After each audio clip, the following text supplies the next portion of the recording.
వంగలపూడి అనిత గారు ఈ రాష్ట్రానికి దళిత మహిళా హోంమంత్రి, ఒక హోంమంత్రి. ఈ హోంమంత్రిని మాజీ మంత్రి గుడివాడ అమర్నాథ్ గారు చాలా హేళనగా, చాలా క్యారెక్టరైజేషన్ చేస్తూ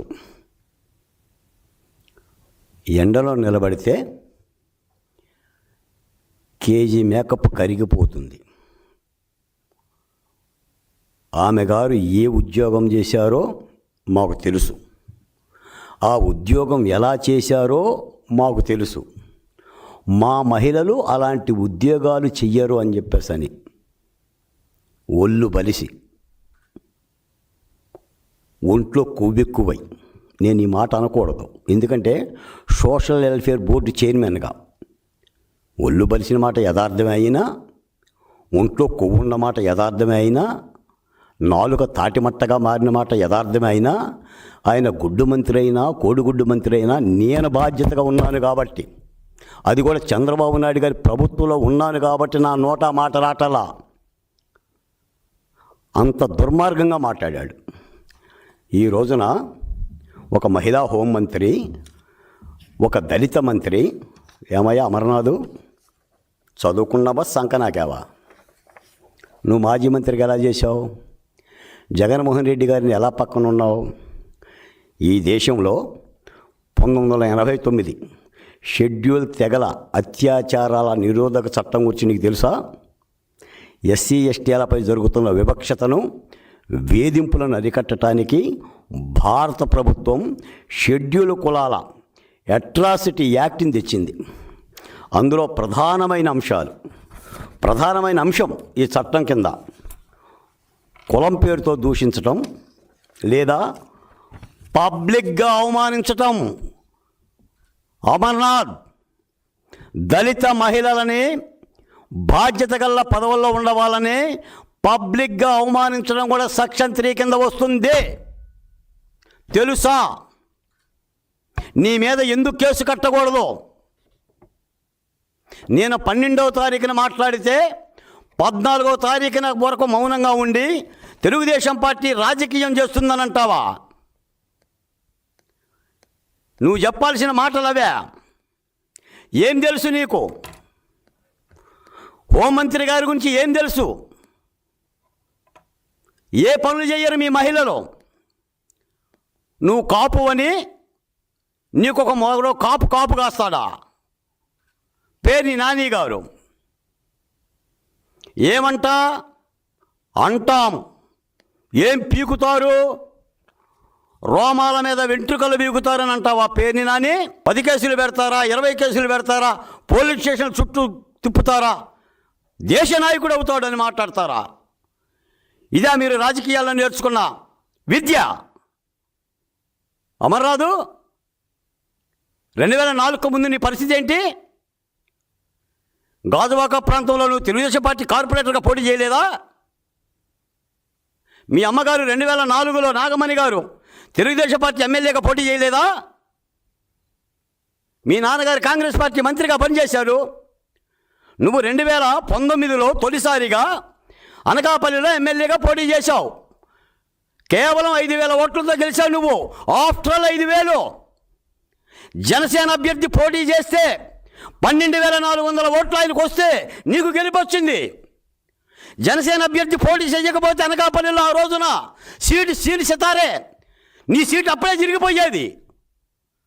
ఒక్కసారి ఎమ్మెల్యే అయితే నిన్ను తీసుకెళ్ళిపోయి ఈయన మంత్రి చేశాడు జగన్మోహన్ రెడ్డి.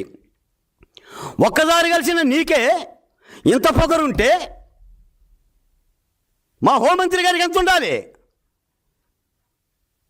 తెలుగుదేశం పార్టీలో పౌరుషం కలిగిన వీరనారిలా పనిచేస్తున్న మహిళా నాయకురాలకి ఎంత ఉండాలి? ఏంటి నీది? నీ నియోజకవర్గానికి వర్గబెట్టింది నువ్వేంటి? ఈ రాష్ట్రానికి నువ్వు చేసిందేంటి? నువ్వు దావోస్ వెళ్ళమంటేనే సరిసరిగా ఉంది, మేము ఎట్లుంటాం అక్కడ అన్నావు. ఏం సరిసరిగా ఉంది? ఏముంది సరిసరిగా? నువ్వే మాట్లాడతావా? మేము మాట్లాడతాం, మేము అంటాం దళితుల్ని, ఏం బిక్కుంటానంటారా? రోమాలు చూపిస్తారా? రోమాలు పెరిగినాయా మీకు? ఏం మాజీ ముఖ్యమంత్రి జగన్మోహన్ రెడ్డి గారు, నీ వైసీపీ ఎమ్మెల్సీ ఒకడేమో హత్య చేస్తాడు, డోర్ డెలివరీ చేస్తాడు. ఈ మాజీ మంత్రి ఏమో హోంమంత్రినే సాక్షాత్తు వ్యక్తిత్వ హననం చేస్తాడు. ఇదే నా నేర్పింది. నాటి 5 ఏళ్లలో మీ పరిపాలనలో ఎంతమంది మహిళలను అన్నం చేశారు, ఎన్ని ఆత్మహత్యలు జరిగినాయి. మా అమ్మగారిని అంటున్నారు, మా ఆవిడ గారిని అంటున్నారు. వామో వాయో నరిశారు కదా మీరు, కదా ప్రవేశపెట్టింది ఇది.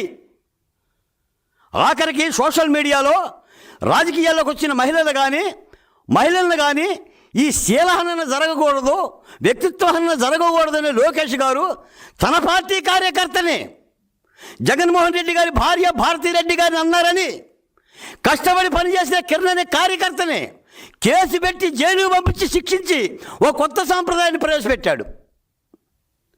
అయినా సరే మీ ఆగడంలా, మీ నోటికి అద్దు లేదు, అదుపు లేదు, ఆపేవాడు లేడు. 29లో మేము అధికారంలోకి వస్తాం. నిన్న మొన్న కూడా అంటున్నారు జగన్మోహన్ రెడ్డి గారు, మీరు ఇత్తే చెట్టు అవుతుంది. రేపు మేము అధికారంలోకి రాగానే మా కార్యకర్తలు ఏం చేస్తారో నాకు తెలియదు. అప్పుడు నేను ఆపలేను. ఏం ఆపలేవు. 2024 ముందు కూడా ఇవేగా చెప్పింది. సిద్ధం సభలో ఏం చెప్పారు సార్? చొక్కాలు పైకెత్తండి, లుంగీలు పైకెత్తండి.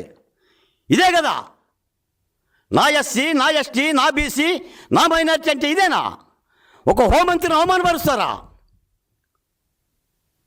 హత్య కేసులో అరెస్ట్ అయ్యి, డోర్ డెలివరీ కేసులో 2వ సారి అరెస్ట్ అయ్యి, సాక్ష్యాధారాలతో పట్టుబడ్డా ఆ ఎమ్మెల్సీ అనంతబాబు యొక్క ఎమ్మెల్సీ పదవి తీయమంటే నీకు చేతులు రావు.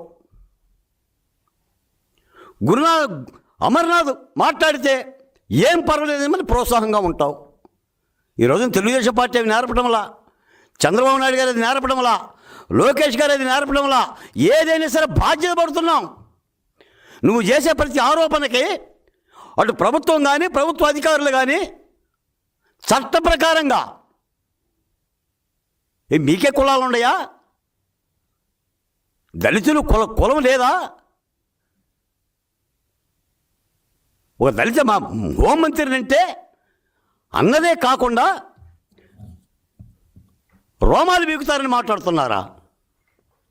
ఇలాంటి దుర్మార్గాన్ని ప్రవేశపెడతారా? దీనికి మళ్ళీ మీకు అధికారం కావాలా? ఏం చేస్తారు వచ్చి?